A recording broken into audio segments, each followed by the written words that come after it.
ஒரு வழியாக வந்து ஹைதராபாத் வந்தாச்சு. ஹைதராபாத்தில் வந்து நம்ம வர்றதுக்கே மணி 7 நீங்கள் லாஸ்ட் வீடியோவில் பார்த்துருப்பீங்க. இப்போ நம்ம வந்து வந்த வேகத்துலேயே வந்து சாமினார் போகிறோம். ஸோ இண்டிகாவில் போகிறோம். ரேப்பிடோவில் 8 கிலோமீட்டருக்கு வந்து 194 ரூபா வாங்குறாங்க. இப்போ வந்து இவர்கிட்ட கேட்டதில் என்ன சொல்கிறாருன்னா, இவர் இந்த வண்டி ஓட்டுறது பார்த்தீங்களா, இந்த வண்டிக்கு வந்து டெய்லி 2000 கட்டுறாராம்.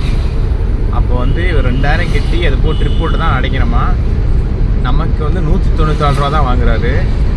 அப்போ எந்த அளவுக்கு இவர் வந்து உழைக்கிறாருன்னு பார்த்துக்கோங்க. இந்த ஊரில் வண்டி ஏறி 3/4 மணி நேரம் ஆச்சு. 8 கிலோமீட்டரு இப்படி தான் நடந்துக்கிட்டு இருக்கோம். இன்னும் 2 கிலோமீட்டர் இருக்குது. தயவு செஞ்சு பர்சனல் வெஹிக்கிளில் வந்துடாதீங்க, வண்டி நிப்பாட்டவே முடியாது.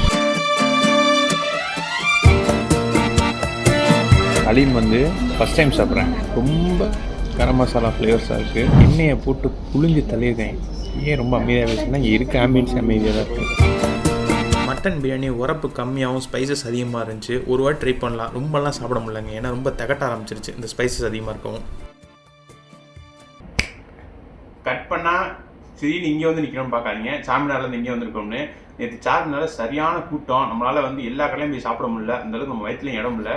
ஸோ அதனால வந்து இப்போ 2 ஹோட்டல் நம்ம ஆர்டர் போட்டிருக்கோம். அது வந்து ஹைதராபாத்லேயே செம்ம ஃபேமஸான ஹோட்டலு கேஃபே பர்ஹர். இதுக்கு வந்து ஸ்விக்கியில் வந்து 79,000 பேர் ரிவ்யூ கொடுத்துருக்காங்க. இதுக்கு 4.1 ரிவ்யூவை மெயின்டைன் பண்ணுறாங்க. பிஸ்தா ஹவுஸ் ஃபஸ்ட்டு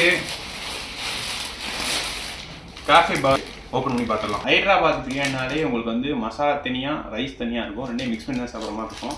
ஸோ இப்போ மட்டன் பிரியாணி போடுவோம்.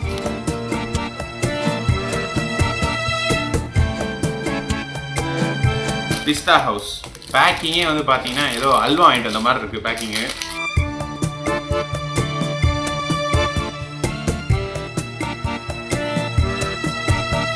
காஃபே பகாரில் வந்து இதுக்கு வந்து ஒரு கிரேவி ஒன்று கொடுக்குறாங்க.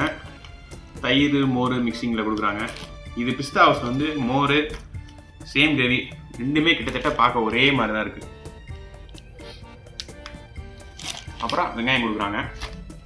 இந்த காஃபே பகாரில் வந்து 200 ரூபாய்க்கு இவங்க கொடுக்குற போர்ஷன் அதிகமாக இருக்குது. இதே வந்து பிஸ்தா ஹவுஸில் அதே 200 ரூபாய்க்கு இவங்க கொடுக்குற போர்ஷன் ரொம்ப கம்மியாகவே இருக்குது. ஒரு பீஸை பிச்சு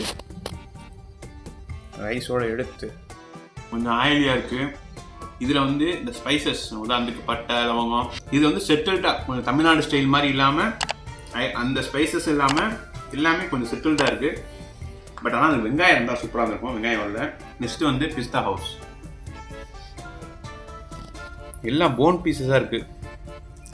அட பாவிலா, படிவேலுக்கு வந்து மல்லிப்பூ கொடுத்து உள்ள பந்து பேப்பர் வந்து வச்ச மாதிரி ஃபுல்லாக போன் பீஸஸாக கொடுத்து இந்த பீஸு கொஞ்சம் ரைஸு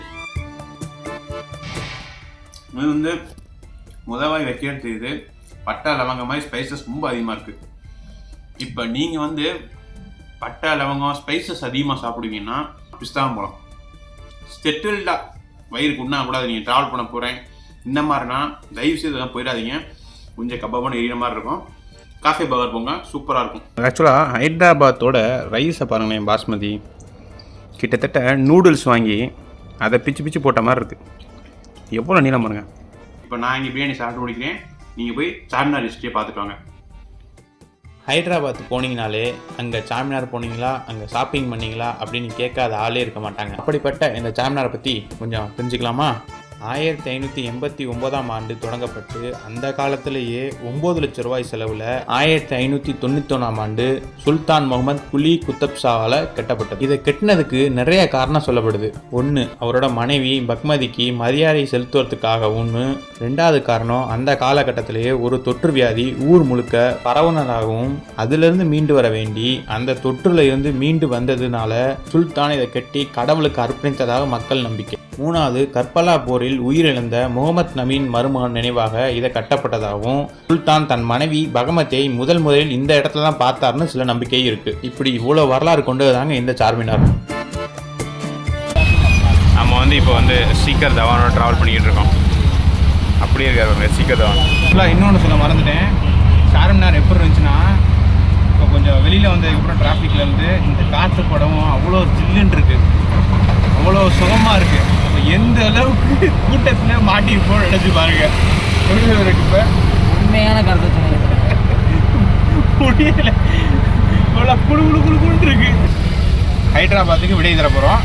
இங்கேருந்து அடுத்து ஒரு புண்ணிய ஸ்தலமான வாரணாசி போகிறோம். நாளைக்கு வீடியோவில் வாரணாசி தான் பார்க்க போகிறீங்க. கரெக்டாக ஹைதராபாத்லேருந்து வாரணாசி வந்து 1300 கிலோமீட்ரு, 22.5 மணி நேரம் ஆகும். சொல்லப்போனால் நிப்பாட்டாமல் ஓட்டினா 22.5 மணி நேரம், நிப்பாட்டி சாப்பிட்டு ஓட்டினோம்னா 25 மணி நேரம்.